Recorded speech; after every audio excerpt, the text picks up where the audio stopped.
Welcome to the Aaron Harber Show. My guest today, the president of Brown University, Christina Paxson. Chris, thanks for joining me. Hey, thanks for having me. It's great having you on the show. I'm going to ask you some big questions, and we'll start off with what makes a great university, and certainly Brown is considered to be one of those. Yes, I think so too. And yeah, that is a big question. What I love about universities is the way that they combine educating young people, helping them become leaders, but also integrating that in with research and discovery. So it's the college and the university put together that make Brown really special. And the synergies between the research and the education and getting the young people in there asking questions and pushing ideas forward, that's really exciting. So what special challenges do you feel Brown faces to maintain that level of quality? Well, I think Brown probably faces the same challenges that many universities face who are operating at our level. You know, we need to attract the best and brightest students. We need to give them very generous financial aid so that they can afford to come. We have to compete with other universities for the very best professors. And, you know, I think another thing, getting back to this university college idea, is finding the right balance so that you support research, you support discovery, but it doesn't come at the expense of especially undergraduate education. That's really important to me. And I love Brown because I think it does a really good job finding that balance. Looking at the institutions, and I use the plural of higher education because there's so many, it comes now in so many different forms. What do you see happening looking ahead? And I'm going to say looking ahead a couple decades. So what's happening to higher education in America overall? I think we're actually in a really interesting time and what could be a difficult time, which is that many of the smaller and less well-endowed colleges and universities are realizing that their financial model doesn't work, right? Just doesn't work. And at the same time, we have state universities, publics, that have seen funding declines over time.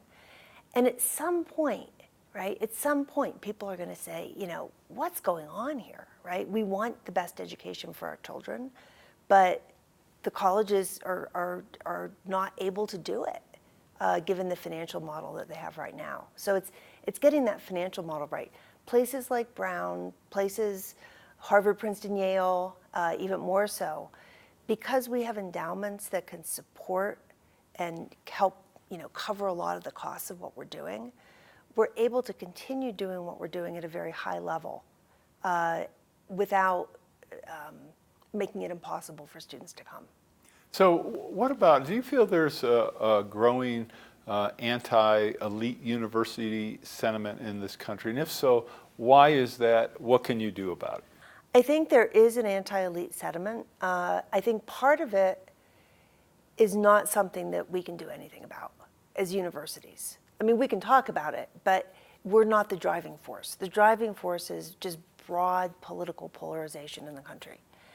And, you know, what that's done is pit some groups against others, which is really unfortunate. And I think it's led to this myth that colleges and universities are places where we just hoe the party line, we're only liberal, we don't advance open ideas. And I just reject that. You know, we have to make sure that we stay open. That's my job. That's the job of every university president. And if we can't do that, we're doing something wrong. When you look at Brown in particular, what does Brown need to do? What changes does Brown need to make to achieve the goals you just articulated? Well, I don't think we need to make any drastic changes. I think we're actually in a pretty good place. But I do think that, especially in this very polarized time, and it's not just today or this year, it's been, you know, polarization's been going up for decades now, right?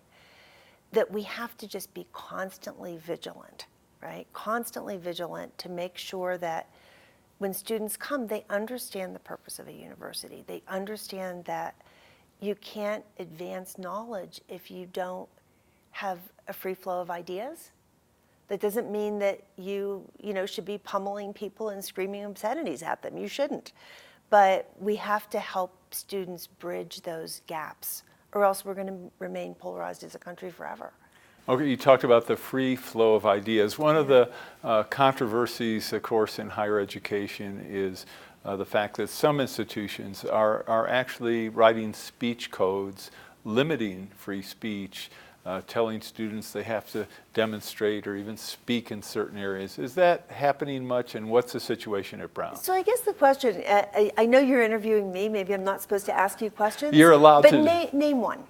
Well, I'm asking you about Brown. Does No, Brown have Brown doesn't have speech codes. Yeah. I think the reason why I asked you is that I don't know universities, at least in our peer groups, that have speech codes. That is an urban legend. It's a myth.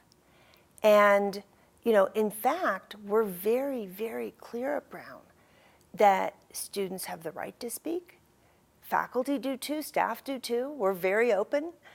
And we have a policy that dates back to the mid-1960s that any student organization, any faculty member can invite anyone they want to speak on campus, to campus. And so it's a very open environment. And that's what we're trying to maintain. Now, again, do I have to kind of make sure that we get some balance there and that people are really staying open? Yeah, that's a challenge for me and for my senior team. Well, there's certainly, the high-profile incidents of speakers who've been invited to different campuses. And get shouted down. Right, or who get disinvited as well. Yeah. So, that's certainly a concern. That is a concern. And, I've never disinvited a speaker. I never want to do that. And the main reason is that I don't actually invite many speakers. The speakers who come to Brown are invited by faculty and students and institutes and centers. And per our 1960s policy, they have the right to do that. I do think that sometimes the discussions can get contentious, and I think that's good. We don't want to have a complacent campus. If you never had anybody get upset with anybody coming to campus, it probably means that you have apathy, and who wants that? So the trick is to kind of get this balance right where you're encouraging discussion, dissent, sometimes angry dissent, but without letting people cross the lines where they're shutting others down. What, in terms of diversity, not only of opinion but of people, what are the challenges Brown faces in terms of making sure its student body and its faculty are truly diverse? Well, I'll address the students first. So, financial aid is really important. That means that financial impediments don't bar students from coming to Brown. We are need blind, and that's great. And so we have students from all over the country, all over the world. Fantastic. We also have done things like, more recently, we've been putting a focus on bringing veterans to Brown. And I think that's really important because these are students who, first of all, they're more mature, right? A lot of them have been in wars, in combat. And they can speak to what's going on in the world in a very different way, right? The same thing when we bring in Orthodox Jews or observant Muslims. They bring in different value systems, right? So it's that blend that's really important. Now, when it comes to faculty are hired on the basis of the quality of their research and the quality of education. And I have people who say to me, why don't you hire more Republican faculty members? And I say, we do not ask people their political affiliations when they come to interview. It's completely irrelevant. We just want the best and brightest minds. That's what we do. Fair enough. Well, we're going to take a quick break, and we will be back with the president of Brown University in just a moment. For information on how to help promote civil and mutually respectful discourse and support expansion of the distribution of our programs, please email info@harbertv.com. The Rexall Broadcaster of the Year Award recognizes an individual who, through leadership, skill, and dedication, is advancing the broadcast industry in our state and our nation.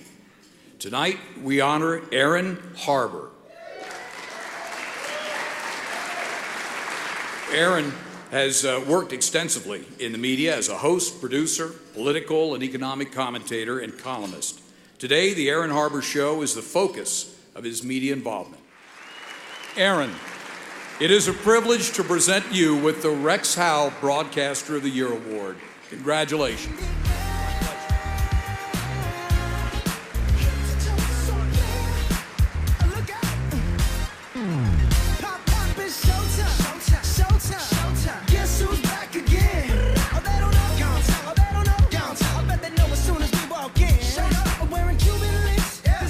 Just make journalism great again. Join me and watch the Aaron Harber Show. Watch the Aaron Harber Show. Watch the Aaron Harber Show. Watch the Aaron Harper Show. Watch the Aaron Harber Show. I'm Reverend Jesse Jackson. Watch the Aaron Harber Show and keep hope alive. I'm Aaron Harber, host of the Aaron Harber Show. Find us on Facebook to get all the latest updates, see behind-the-scene photos, and make comments and ask me questions.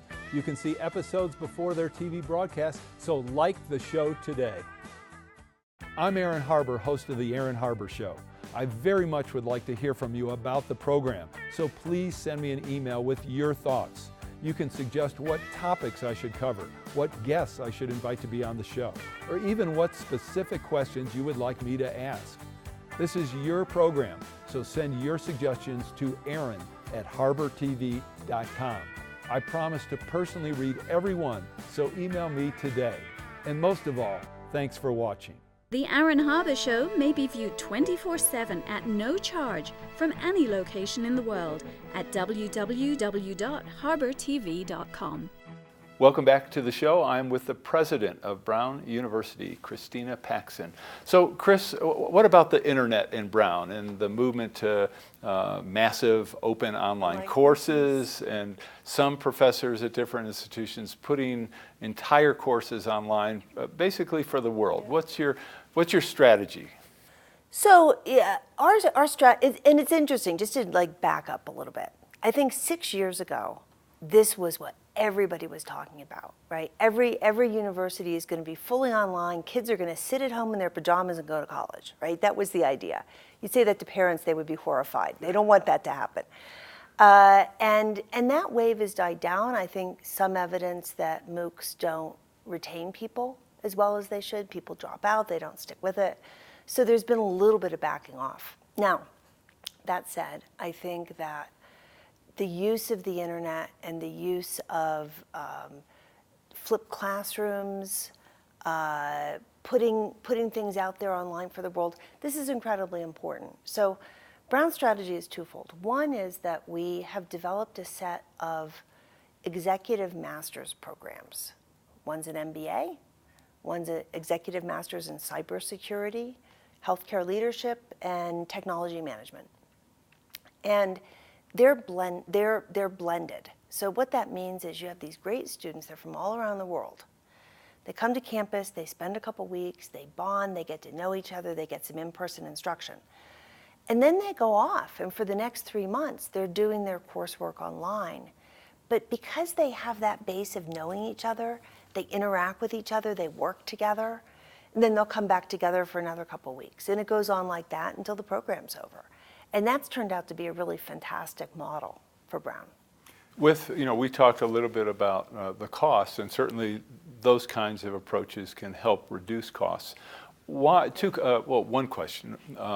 Explain why, and I know you're an economist, and I know we've read, I'm sure, some of the same research, but explain why the cost of higher education, at least traditionally, has always gone up at a rate greater than the rate of inflation. So do you want the university president's answer or the economist's answer? You can do both. Okay, we'll do both. Right. Let me start with the economist's answer. Sure. Which is we are very labor intensive. About 75-80% of my budget is people, right? Students, faculty, staff.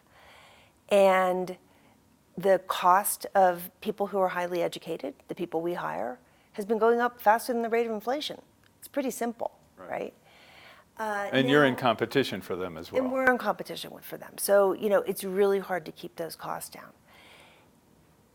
Now, there's a really interesting argument, and I'm sure you've read this about, not an argument, but a thesis, which is, you have this race between increasing labor costs and then technology, which you can use to actually bring the cost down, like MOOCs, like online technology.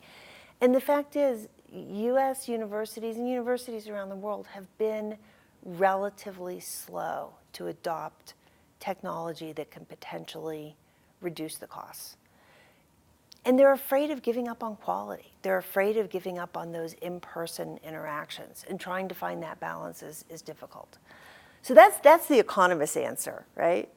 The president's answer, and I think this is important, is that especially for a place like Brown and our peers, the cost of going to Brown is not nearly as much as many people think it is. And the fact is, different students pay very different prices.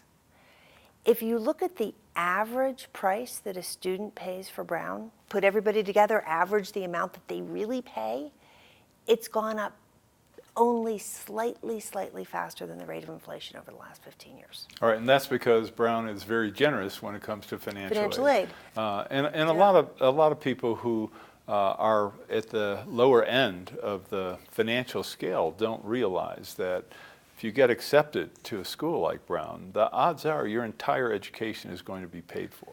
So if you are a family with an income of less than $60,000 a year and assets that aren't too big, under $100,000 a year, you have no parent contribution, you have no loan, you may have a work-study component, but that's really it.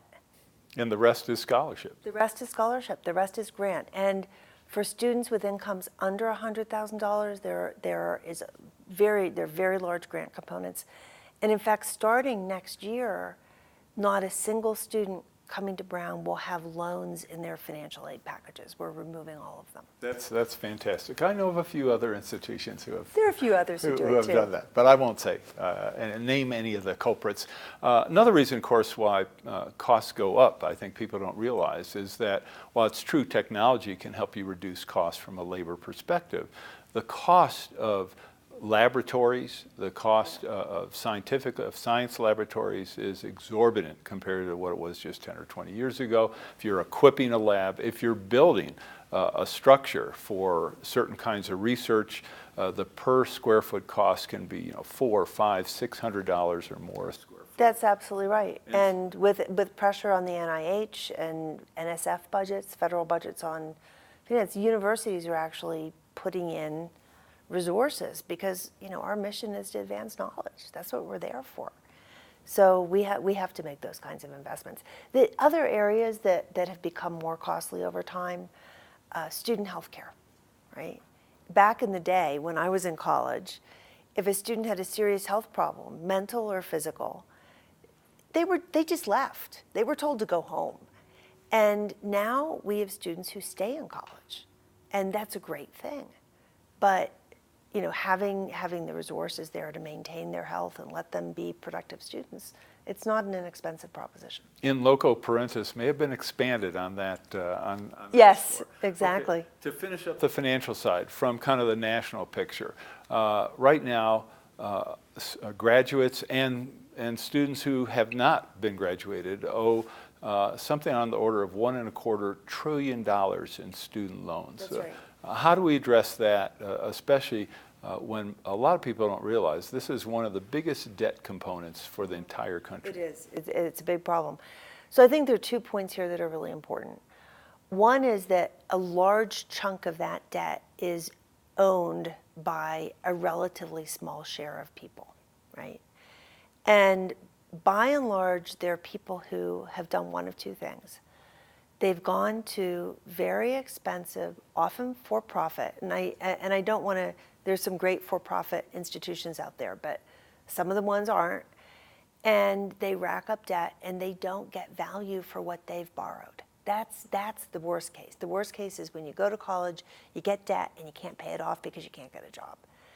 The other group, and I think this is really important, are students who start college, take out loans, and then they don't complete college. They drop out. They don't finish. Often because of financial reasons, family burdens, things like that. So they get the debt, but they don't get the benefit. And helping students persist in college, especially in community college and publics, that's a big national challenge that we have to tackle. So I think it's looking at those for-profits and addressing this persistence issue. Okay, we're going to take our last break. We will be back with Chris Paxson in just a moment. For information on how to help promote civil and mutually respectful discourse and support expansion of the distribution of our programs, please email info@harbortv.com. Safely stop fires around your home. Introducing the Fire Ice XT 20-ounce aerosol canister. Fire Ice XT is an eco-friendly water-based fire suppressant gel. Unlike a traditional fire extinguisher, Fire Ice XT is a highly effective, non-toxic firefighting agent that is easy and safe to use around your home, family, and pets. Available at Amazon.com or call 800-924-4874. I'm Aaron Harber, host of The Aaron Harber Show. Find us on Facebook to get all the latest updates, see behind-the-scene photos, and make comments and ask me questions. You can see episodes before their TV broadcast, so like the show today. I'm Aaron Harber, host of The Aaron Harber Show. Find us on Facebook to get all the latest updates, see behind-the-scene photos, and make comments and ask me questions. You can see episodes before their TV broadcast, so like the show today. The Aaron Harber Show may be viewed 24/7 at no charge from any location in the world at www.harbortv.com. Welcome back to the show. This is our final segment with Chris Paxson, the president of Brown University. So, Chris, I'd be really interested in your take on the endowment tax. A lot of people, I think most Americans don't realize that in the tax reform bill, there was a provision that for certain sized endowments, it's for schools that have endowments equal to $500,000 or more per capita per student, they have to pay 1.4% tax on, I assume it's on the growth or the... That was not clearly defined when the law was passed, and since Brown doesn't have to pay it, we're a little bit under that. But I'm sure you're still concerned about I that. am very concerned about it, I am.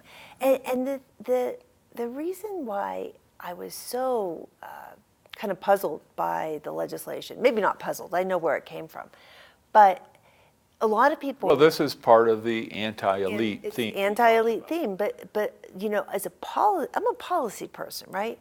So when someone says to me, we have to tax endowments because universities are too expensive, I said, wait a second, this makes no sense at all, right? Because those endowments are being used to pay for financial aid, to pay for faculty salaries, to pay for labs, to pay for dorms, everything that brings the cost down.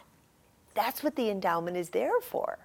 So to take it away doesn't make any sense from that point of view. So I think it's really just a pure cash grab and a little bit of, a punishment for elite higher education. Do you think it'll be rescinded? I don't know.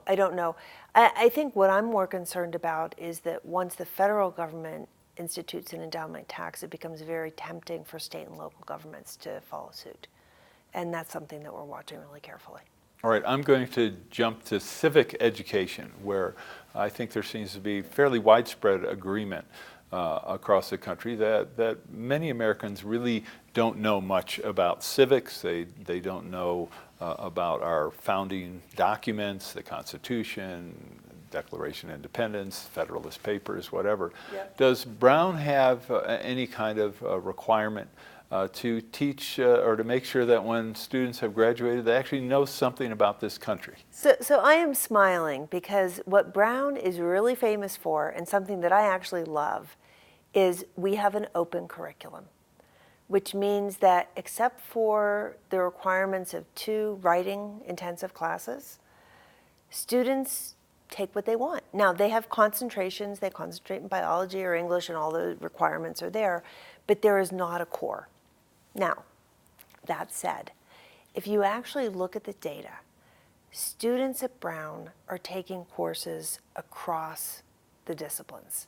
And the thing that's kind of great is, when you put students, when you force them into core courses that they don't want to take, they don't get anything out of them. When they're taking them because they want to, they learn a lot more. So, I can't guarantee you that every Brown student ends up with a having taken the right history course to get that civics education.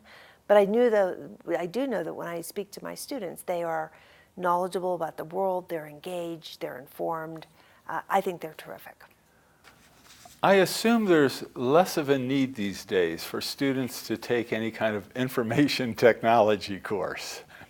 There is less of a need, but I'll tell you, computer science is now the #1 concentration. Students are flooding into technology courses. At Brown? At Brown and around the country. Nationally as well? Nationally as well.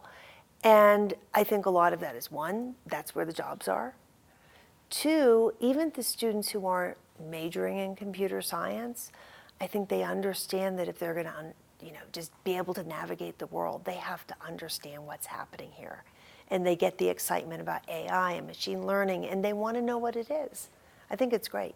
You talked about diversity in terms of the student population. What about international students? What do international students bring, and does the current administration's policies, are those policies having an impact on your ability to recruit international students? Right. So we have 12-14% of undergraduates are international, and then graduate students, very, very large number, are from around the world. And and what do they bring? I think it's just adding to the mix. I mean, if you're studying Africa or Asia and you're in class with people who come from those areas, you learn so much more. And when these students internationally come, and I actually do some teaching myself, and to have a student from China kind of start questioning U.S. economic policy because it's so different, it's magic. It's really great. My main concern has to do with the willingness of graduate students to come to the U.S. for higher education, for graduate education. And we have not yet seen a drop-off in applicants, which is great. Some places have. But the concern is, as visas become more restrictive, as the ability to stay in the United States when you finish becomes more restrictive, people are saying, look, I can go to Canada, I can go to the UK, I can get a great education somewhere else. I think it's very dangerous for America, right? Because these are the people who we want to have them here. We want them to stay. We want them to build the U.S. economy. So it seems very short-sighted to me to be hostile towards international students. Okay, we only have 30 seconds left, Okay. and I want to ask you one last question. You know, I've had a number of university presidents on the show, Shirley Tillman, I guess Betsy Bradley, Paula Johnson, and it seems that, and of course, your predecessor was Ruth Simmons. Yes. As well, and Ruth, before being at Brown, was president of Smith College. Yeah. And so it seems now like she's in Texas. Yes. So, I mean, it seems that a lot of women are breaking that, as it were, glass ceiling when it comes to university presidents. Still not so much progress on the corporate front in terms of women at upper levels. What can Brown do to have its alumni, some of its students who become alumni, become corporate leaders?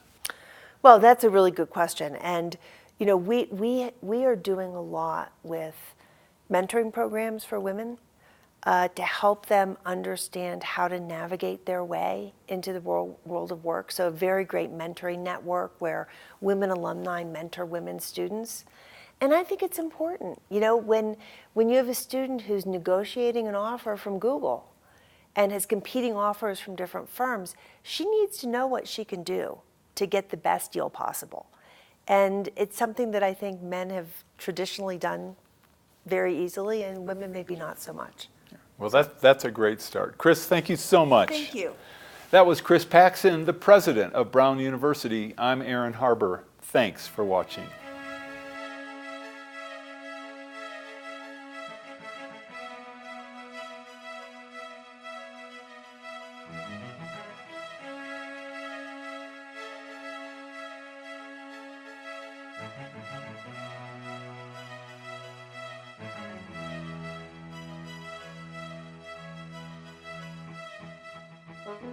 Please contact us. We want to hear from you. And thanks for watching.